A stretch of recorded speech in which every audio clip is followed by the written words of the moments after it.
Nakuba isibalo sabantu abaphila ne-HIV sehle ngo-2% uma kuqhathaniswa nemiphumela yocwaningo lwango-2017, kodwa ngokwesikhungo esicwaninga ngempilo yabantu i-HSRC bangaphezu kwesigidi abantu abaphila naleli gciwane kodwa bengayidli imishanguzo. Izibalo ngcazi ziyatshengisa ukuthi amazinga esifo sekuthelelana ngengculaza zehlile kakhulu, okutshengisayo ukuthi izinto ezenziwayo ikakhulukazi ukuthumelela imishanguzo kubantu iyabonisa ukuthi imiphumela yako iya ngakuphi, inamba zabantu abasulelekayo ngesifo sengculaza siyehla. Kunokukhathazeka ngesibalo sentsha ephakathi kweminyaka engu-15 kuya kengu-24 ubudala esuleleka ngaleli gciwane.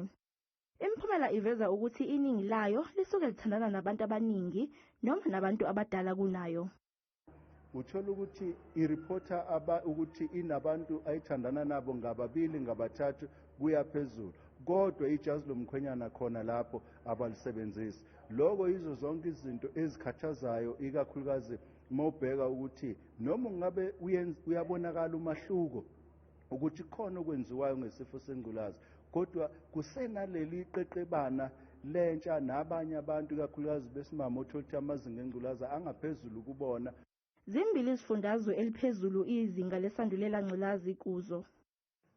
All of them from 25.1% up down to 21.9% in KwaZulu-Natal, and from an overall of 18.7% down to 16.3%.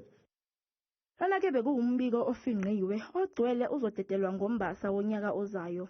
Uphuma nje ngoLwesihlanu esiya kulo usuku lokuqwashisa ngesifo sengculazi, i-World AIDS Day. Kanti ngalo lolu suku kusuke kufundiswa abantu ngezindlela zokuphila kanye nezokugwema lesi sifo. Ngokujwayelekile kuyake kukhuthazwe abantu ukuba bahlolele igciwane ezindaweni ezisuke zihleliwe emphakathini.